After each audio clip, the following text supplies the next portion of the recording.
Thecloudsguru. In this video, we will log into Bastion host using Session Manager and start testing connectivity between testing instances and between testing instances and the Internet. Let's start. After creation our testing infrastructure, we will use Session Manager to connect to Bastion host. Then from Bastion host we establish SSH connection to each node.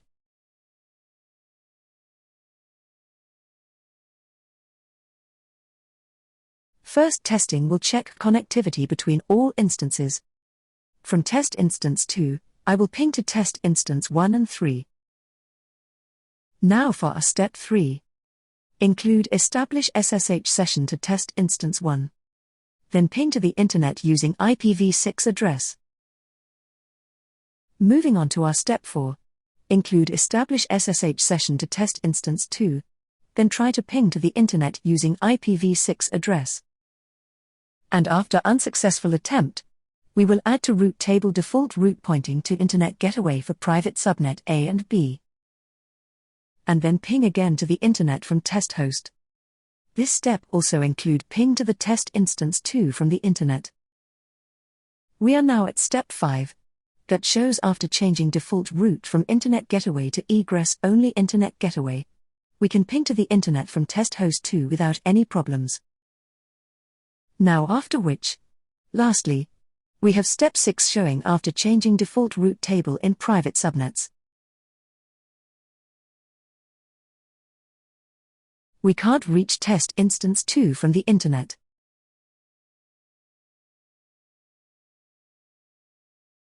I log into Bastion host using Session Manager.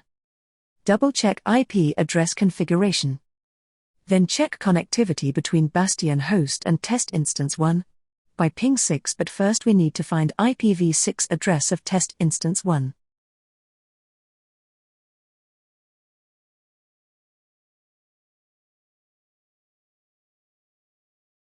Yes, we have connectivity to instance. Did you notice ping response is below 1 millisecond? Check connectivity between Bastion host and test instance 2. As you notice, I copied to clipboard correct IPv6 address of each test instance. I copied to clipboard IPv6 address. And no surprise that we have again connectivity to instance number 3, with below 1 millisecond response time. Demo Step 1.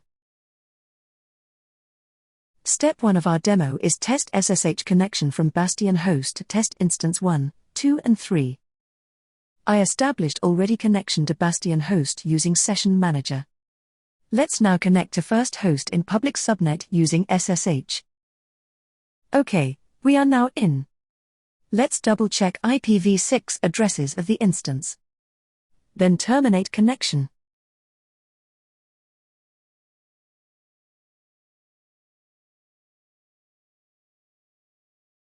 We have now come back to Session Manager window with Bastion host. Next is establish SSH session with host 2 in private subnet AZA. Paste command. And we are in. Check if we can execute command, then exit from SSH session.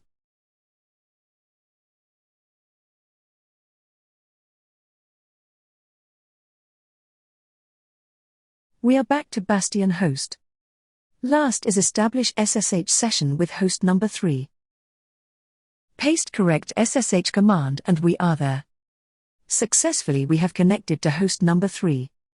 Test execution simple command and then exit SSH session.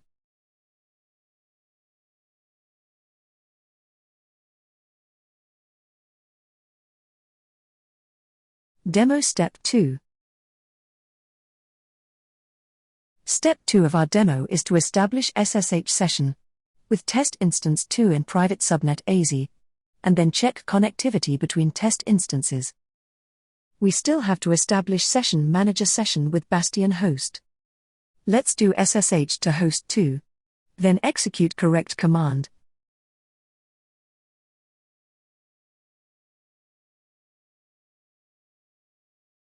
And we are now connected. First, Let's do IPv6 ping to instance 1. Copy correct IPv6 address to clipboard. And execute ping6 command. And now we have connection. Both instances in same AZ, ping response is very quick.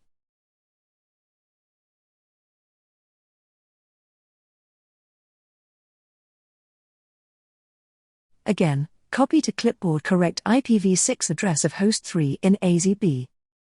Then execute ping6.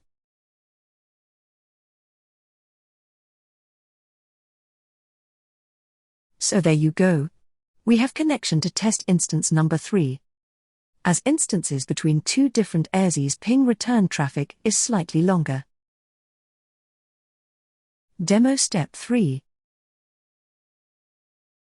Step number 3 of our demo is to establish SSH session with test instance 1. In public subnet, then ping to the internet. But let's jump first to Bastion host using established session with session manager. And then open SSH session with host number 1. And we are there. Next step is ping6 to google.com. Using that command, we can confirm that DNS6 is working and we have connectivity to the internet.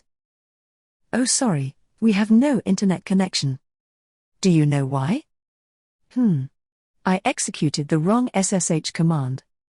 I connect to host number 2 with no routing to the internet. Let's connect again, but this time to correct host number 1.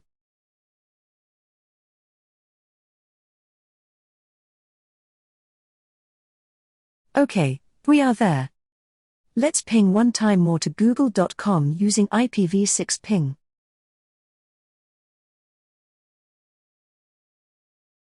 Okay, DNS is working. And ping6 is working. Ping time is slightly more than 2 milliseconds, which is pretty good. And we have now successfully finished step 3. Demo step 4. Step 4. Log into test instance 2 and check connectivity to the internet.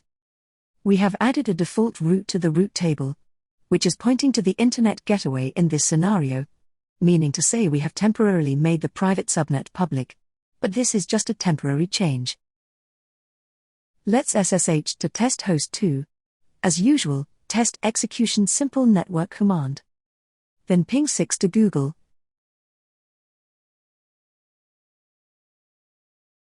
As we can see, the host can resolve the DNS name, but we don't have a response from google.com. Why? Let's check the route table. Go to the subnets window. And as we can see, we have just a local route. Our plan is to add a default route pointing to Internet Getaway for private route table A and B. We need to jump to the route table in the window by clicking the link. Go to the Routes tab. Then press the button Edit Routes. Press Add Route button to start editing. In the destination field, we need to add ::/0. And targets we need to find Internet Getaway from the expandable menu. Click IGWID and save changes. We can see that the updated routes for our private A route table were successful. And the new route appears in Routes.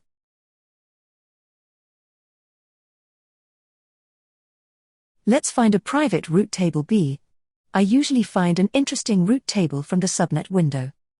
This way is good because I am sure that I edit the correct route table associated with the correct subnet. No mistake, especially in the live environment, where changes like this can be catastrophic.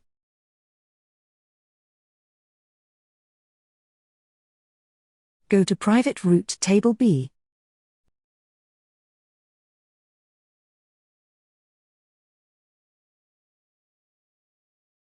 Open the Routes tab and press the Edit Routes button. Same as we did previously, we started adding a new route by pressing Add Route button. In the destination field, we need to add ::/0. And targets we need to find Internet Getaway from the expandable menu. So there you go, We updated 2 route tables. Let's test connectivity with the internet. Ping 6 to google.com.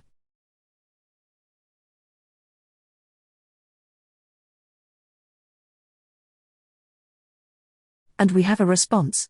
As we make our private subnets A and B into public subnets, we should be able to ping from the internet to test instance 2.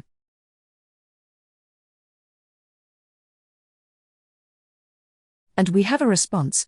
As you can see, response time is below 1 millisecond. The reason for that is that I created and configured an internet instance in the second VPC located in AWS London region. Demo Step 5. Step 5 of demo. Change the target to egress-only Internet Getaway for a default route in the private A and B route table, and check connectivity from test instance 2 to the Internet. Let's edit the private B route table. That's easy. Just need to replace target for destination ::/0. From expanding the help menu, we can find egress-only Internet Getaway. Oops! We have 2 egress-only Internet Gateway IDs. We need to check which one is associated with our VPC. Go to VPC Window tab, copy VPC ID. On the left, you can find egress-only Internet Getaway in the navigation pane and enter there. And we have 2 egress-only IGW. To find it, I paste VPC ID to the search filter. 487A are the last 4 characters from egress-only Internet Getaway ID that we need to remember. Let's come back to the Edits Routes window. And now, know which egress-only Internet Getaway ID that we need to select. Then save changes. We can see updated routes for route table B private successfully. Let's do the same exercise for the private A route table. Press the Edit Routes button, and then specify the correct target for the default route.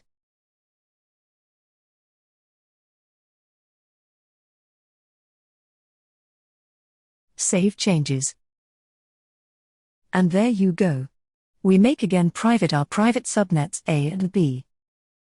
As per our plan, let's test connectivity from private subnet A to the internet. And as we expected, we have connectivity. Demo Step 6. For Step 6, check connectivity from the internet to the test instance 2 in the private subnet A. We previously configured the default IPv6 route with targets egress-only Internet Getaway. Can we ping 6 to host number 2? What do you think? Let's check. No response from test instance 2 in private subnet A. That is exactly what we want. Very simple routing configuration. And host 2 can initiate traffic to the internet, but no one from the internet can reach our hosts in private subnets. So that's the end of our demo. I'm sure everything that has been discussed are very helpful. For this video, I have demonstrated you series of testing IPv6 connectivity scenarios on AWS IPv6 only network infrastructure. So that was an exciting 4-part videos that will surely help you in your IT journey. We have learned about IPv6 basic theory, AWS shared responsibility model, including why do we chose IPv6 and its origin in AWS infrastructure. We also tackled about IPv6 study cases like application and network load balancers, dual stack AWS Transit Gateway, DNS64 and NAT64. And finally had demonstrations on testing IPv6 connectivity. That was a jam-packed learning. And there you go. It has been another journey in learning with us. Thank you so much for joining me, and I had a great time in this video. Looking forward to having you in the next to come. And I hope this has been very informative for you, and I'd like to thank you for watching. Don't forget to like, subscribe and be sure to click the notification bell for you stay updated on my next video. See you next time, gurus.